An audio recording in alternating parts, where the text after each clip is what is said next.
This is Comic Picks by the Glick. Yeah, I'm your host, Jason Glick. Hey, the Glick, how are you doing today? I'm doing good, John, and you know why? Why? Because I get to talk about a series that I've been wanting to talk about for most of this year. And what's that series, sir?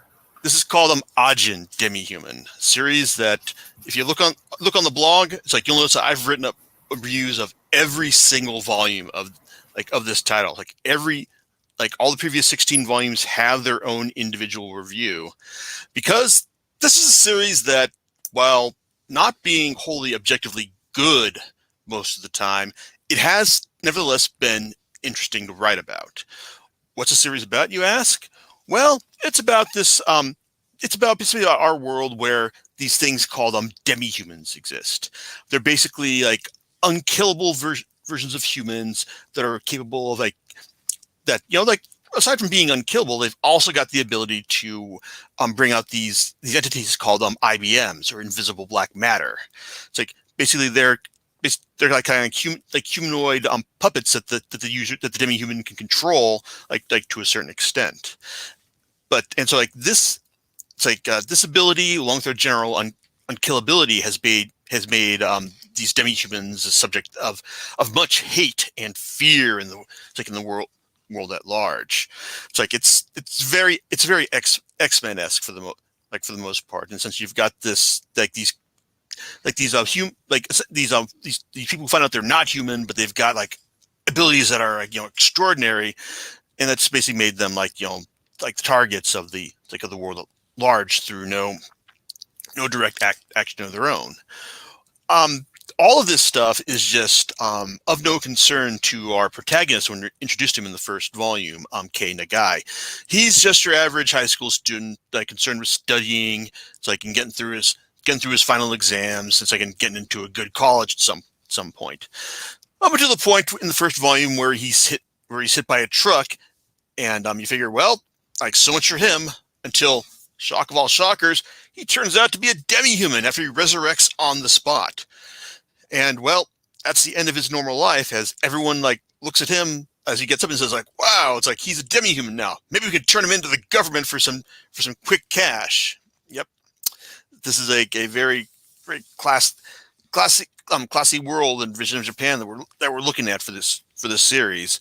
And the one thing that saves Kei from from this ignominious fate is the fact that his old friend Kai, it's like steps in and saves him from the people chasing him after he flees the scene of the accident. And so the series eventually starts out as being a standard shonen adventure. It's like that it's like that could have come from the pages of Shonen Jump, were not for the fact that is a Shueisha publication, and Ajin is published by crosstown rival Kodansha. And and this first volume basically does the work of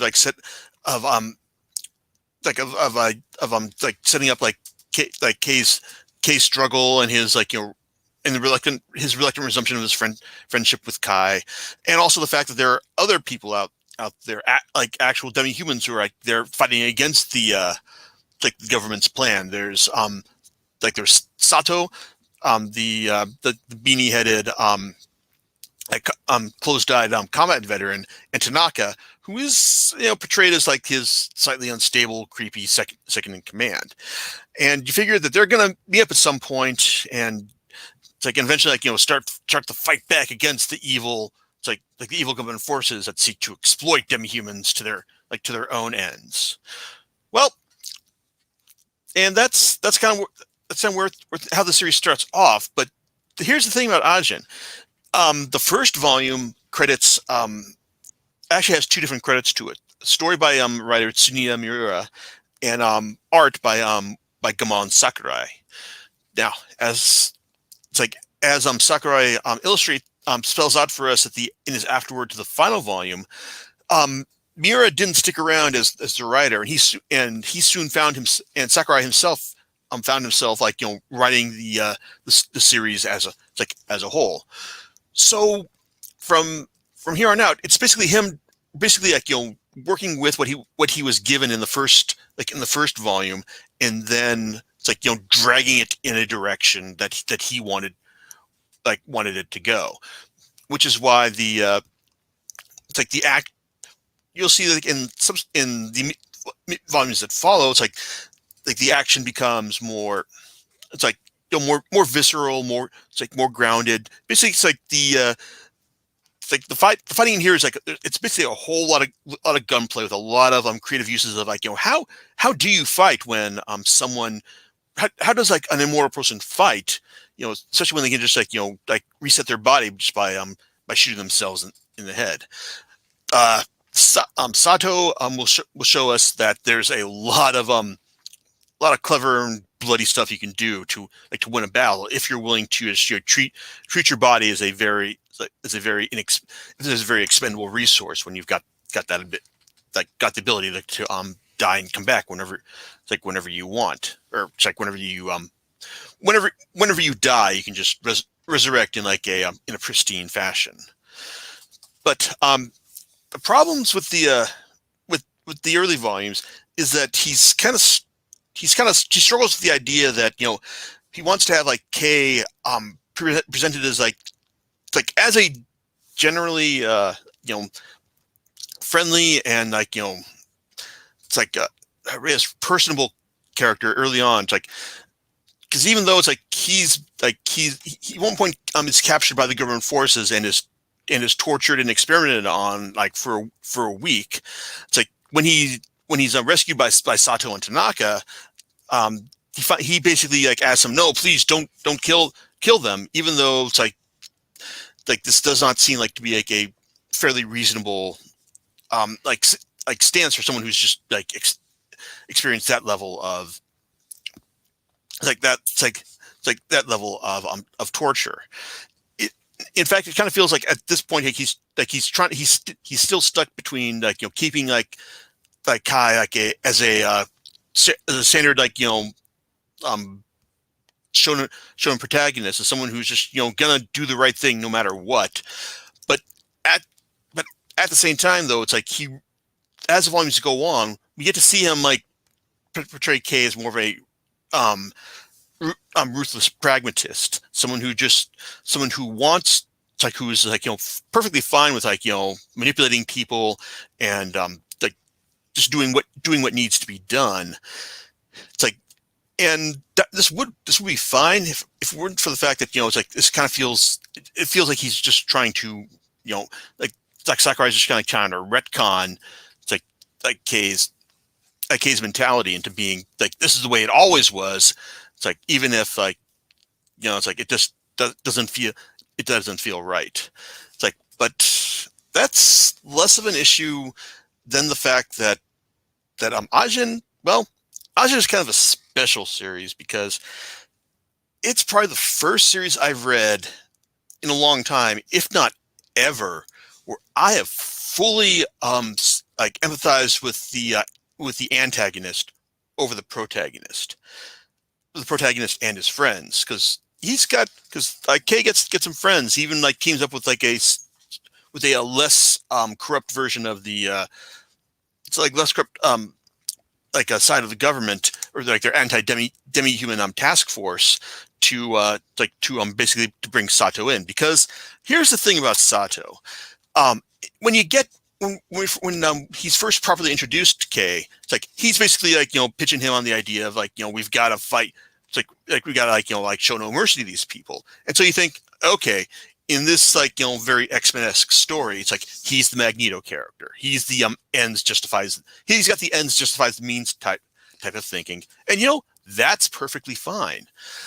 Well, at least it is until the series goes on, and then you find out that Sato is much more of a fighter, much more of a killer than initially seems. Especially when you find out his quote unquote origin, as you find out what he was like as a kid, and his background in working with U.S. Special Forces back in Vietnam. So and it basically makes you think that, okay, this guy, he's not really the Magneto type. He's just kind of more of a straight up killer than anything else. Now, some people a lot of people, I imagine a lot of people aren't going to be able to rationalize this away. But thing is, for me, Sato's actions resonate in a way that he's like a character type that I've seen in a lot of it's like in a lot of works by Garth Ennis. Ennis has written lots of war comics, lots of Punisher comics as well, and there's a character that turns up a lot of times in his work, and this is the character. This is the guy who is having too much fun to quit. Basically, the person who loves killing. It's like, and it's just likes fighting in wars because this is the person he was born to be. It's like, and he just wants to keep fighting wars because this is what gives his life meaning. His take on Nick Fury is one in the Punisher Max universe is one such example. It's like his one of his war stories. One of the main characters in the Reavers comic was also a good example of this as well. But see, that's basically what Sato is here. Sato is the guy who's having too much fun to quit. It's like, and it's also explained through his gaming, his identification with gaming as well. Because guy's shown to be like a big time gamer. Playing lots of handheld games, making lots of Mario references as well. It's like, and it's like, and I can understand that, but it's also interesting to see that he's basically attached himself to the one fight that is never going to end, basically the fight for civil rights. Because, like you said, he's framing his all of his fighting through the lens of we want demi-human representation. It's like we want our people to be represented, and the government has been lying to you and is secretly experimenting on us. And you figure, and that's really interesting. It's interesting to see this straight up killer just basically using the fight for civil rights as his excuse to fight a war that is effectively never going to end. Now, Sakurai kind of undercuts this a bit as things goes on because, well, Sato also has an Achilles heel as a character in the sense that he's also he's kind of bored easily as well. So it's kind of like once he realizes things that this fight is just going to kind of be the same kind of battles over and over. It's like he needs to find a way to keep things interesting in order to in order for him to keep fighting. Well, that's where K comes in because he's the first demi-human to really present a challenge for him to to fight against. But the thing is though that K K's mindset as well as the other anti-demi-human forces, and the other demi-humans he teams up with, well, they're not exactly the sharpest tools in the shed. I mean, there's Tosaki, who's initially the government agent who's set to track K down and bring him in, but eventually winds up working with him in order to bring Sato and his crew down once and for all. There's there's Ko, a kid who's kind of a drifting day worker who initially meets up with Sato after he makes his plea to bring all demi-humans on his side, but then he finds out that no, this guy's bad news. I don't want to work with him. He's kind of like a dumb, more of a street smarts than book smarts kind of guy.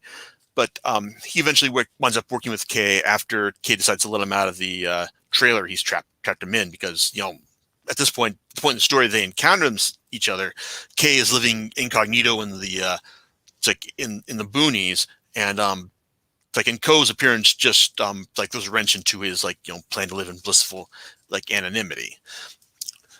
And there's also Izumi, Tosaki's demi-human right hand or right hand person. She's it's interesting to hear about her her backstory, which is drenched in tragedy, but still rendered pretty effectively in one of the few few parts of the series that doesn't involve extended gunfire. It's interesting to see why she would work with Tosaki, but also why it makes sense as well, and that's also appreciable. And then there's Tanaka, who, like I said, he was initially presented as like like a lip pulling like crazy person, but he's eventually rendered as basically someone who is like loyal to Sato for getting him out of the bad situation he was in, but eventually like realizing that he may not have like everyone's best interest in mind, and his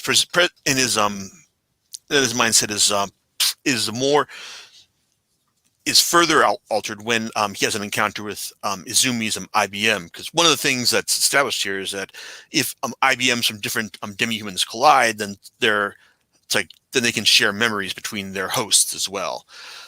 Yeah, but as things go on, it's like the problem is that K's group is just generally not very good at fighting off Sato.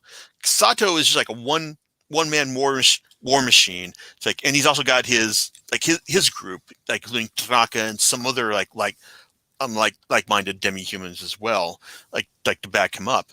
And it's like, and honestly, it's more fun to see them just run just run roughshod over K's group, because K's group is just kind of boring and dull in the sense that we're going to fight fight the good fight because we're just because we're like we understand Sato's a bad guy and all.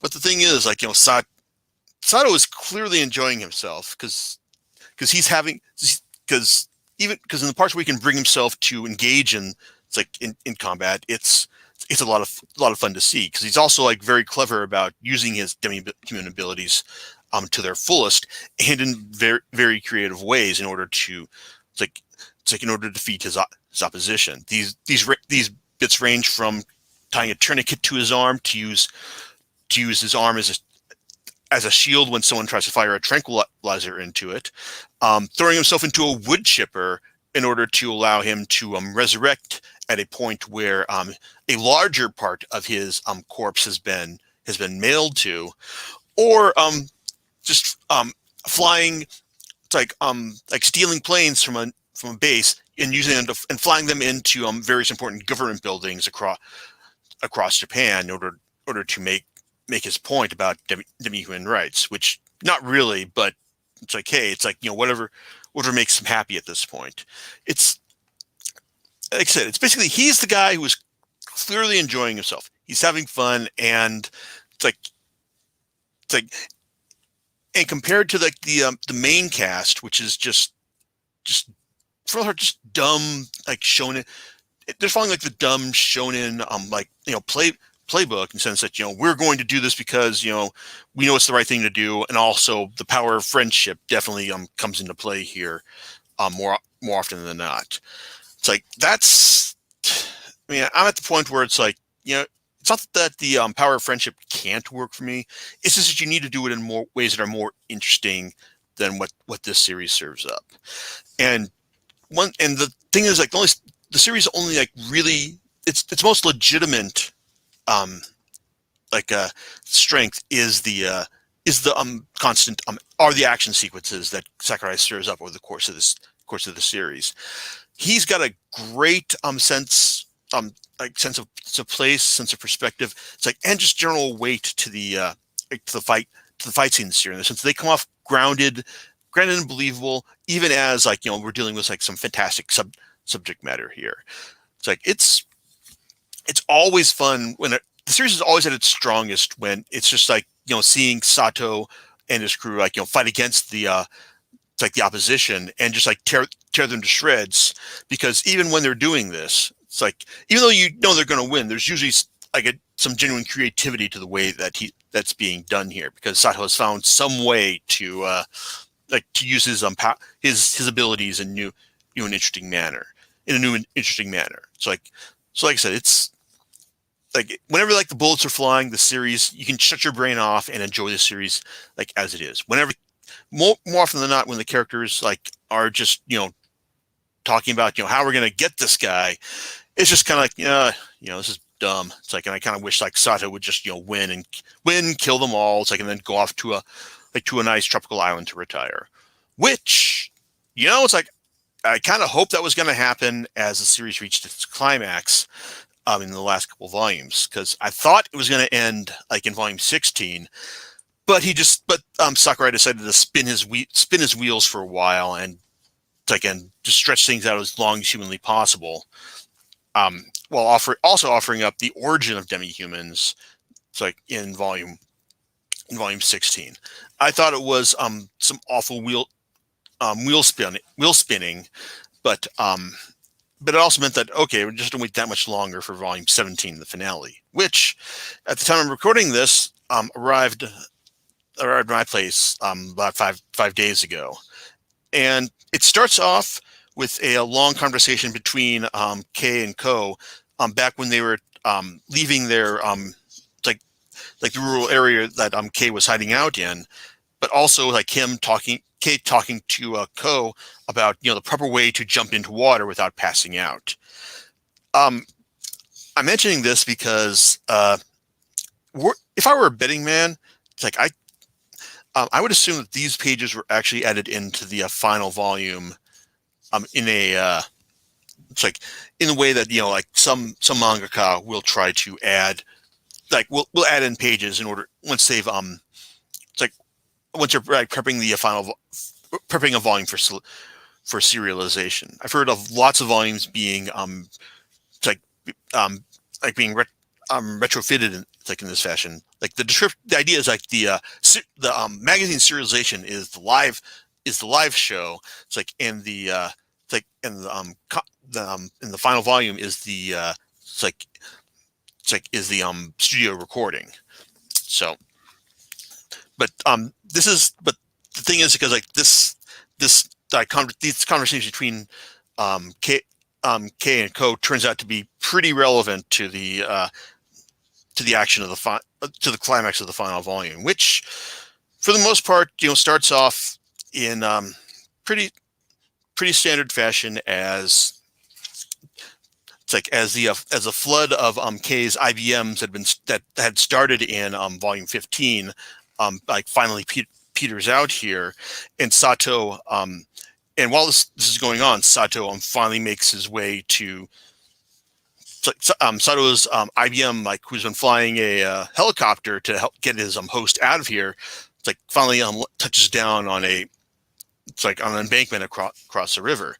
So Sato has just about gotten away from all the forces pursuing him, but the thing is though that Kei, dogged protagonist that he is, has finally tracked Sato down and is looking to finally have like this one final chance to stop him. As far as what happens, I on one hand it's like I can understand what like that Sato's actions actually make a certain kind of sense, as we've established the fact that he's someone who is fighting against is fighting against boredom. It's like even as he uses the whole civil rights thing as an excuse to keep fighting, but his real fight is against boredom. So when he sees Kai looking for that final fight, well, he wants to give it to him, and well, it's like I want to I guess I do want to kind of avoid spoilers here, but let's just say that if I was reading this and I had still any sympathy for the protagonists, it's like, and the way things turned out here, I probably would have thought that, nope, it's like this, what happens here is like, isn't enough for me to convince that they were like in the right, or that you were really ultimately more clever than the bad guy.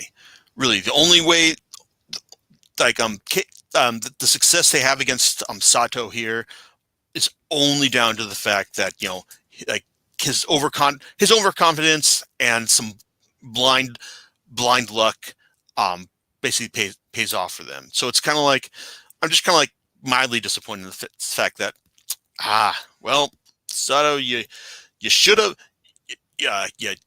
I can see why you did this, but yeah, you just kind of pushed your luck too far.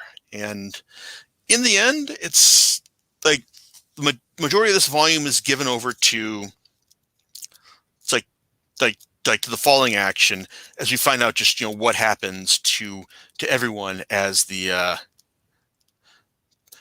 it's like as the it's like as the fighting is over, and they've all got, and everyone tries to get back to living a life, for lack of a better term. It is bog standard as you'd expect from a shonen series, and there really weren't any surprises. It's like in the end, the most interesting part of the final volume was was Sakurai's afterward, where he talks about the changes from like working with the original writer to taking over the writing himself, and also just talking about how he was he has a love of like American action movies of the late 80s, early 90s, and how he just tried to make that like abundantly clear in his writing. So it was interesting to read about the his thoughts on the series, and like these additional insights were fun. But it was also one page, and it can't quite overcome the fact that this is a longer than usual volume. It just basically wraps up in a way that's about what you'd expect, and very conventional, very predictable as far as shonen action goes. Yes, it's some bloodier than usual shonen action, but not in the fun, creatively dumb ways that something like, say, Chainsaw Man is. So in the end, Ajin, it's like it was interesting to write about, and for me to ponder. It's just where the hell is he going with this? What, this seems like a goddamn mess. How is he going to make this work? Kind of way. So, and I like, and as a reviewer, as a critic, I like that. I like pouring over these volumes just to see what's going to happen here. Is it finally become legitimately interesting, or is it going to become just like a goddamn train wreck where everything's on fire most of the time? It never quite became either, which is kind of disappointing. But at the same time, it's like its unevenness, it's like its lack of cohesion, like still had me invested in seeing how it was going to turn out in the end. And if nothing else, I gotta admit, it's like if the Sakurai does decide to go back to doing another series like this, instead of maybe doing going back to Ero manga, which he used to do before this, and apparently he says, yeah, he may go back and do this again now that he's done with Ajin. Well, it's like like I said, I'm curious to see where he's going to go from this, but I'll admit that I'm more interested in seeing him go down like a more mainstream path rather than just like doing more porn comics again. But I don't know. Maybe those will be like interesting in their own ways compared to what we got here. So you're saying that there's predictable on this one. That's what I thought I heard you saying. Yeah, it's like there's a lot of predictable shonen bullshit here that you've seen before if you're familiar with the works of like any series that come out of Shonen Jump. But it's definitely aimed at a more, well, it's the bloodiness makes it aimed at a more like older audience than like most Shonen Jump titles. But at the same time, it doesn't have any like depth to its storytelling that would really mark it as a genuinely good seinen title. Okay, well there you go. Well, that's cool. It's more. I think it's probably like more appreciated by people who can appreciate a good potential train wreck than anything else. That's what it sounds like, pretty much. Oh well, I mean that's kind of to be expected, I guess. I mean, we had talked about Squid Game and how it was like, well, it's predictable, but it was executed well, right? So there's some differences there between like how it's like if you're just falling for the same tropes and you're just kind of rewriting them, and there's not, maybe that's kind of what you're thinking, Yeah, I see what you're saying there about the execution. The execution in this series really only works when bullets are flying. Okay. Yeah, so I guess there's that right there. Cool. All right. So, this being the last podcast of 2021. Wait, really? We're at the end of the year already? What does Where did that the mean for time next go? time? Yeah, where did the time go? What does that mean for what are you gonna be talking about next time? Okay, well, it's like there's one series that I do want to talk about before I dive into the best of the year, because I imagine like this one series that involves a certain green Goliath is going to force its way onto the best of list. I want to give it its due before that happens. But before that can actually happen, well, it's like I've actually got to get my hands on the volume, and I need to get in touch with Rob about joining us for that. But before that, well, it's like our buddy Steve may be joining us for the next podcast as I talk about a series that I caught up on like over the past year, and that actually got its own anime adaptation at the same time. To Order Eternity from a silent voice writer, Yoshitoki Oima, which is a 12-volume series. That's right, only 12 volumes. And Steve and I will be talking about those only 12 volumes next time if everything goes right. All right, and we'll catch you next time on Comic Picks by the Glick. All right, laters.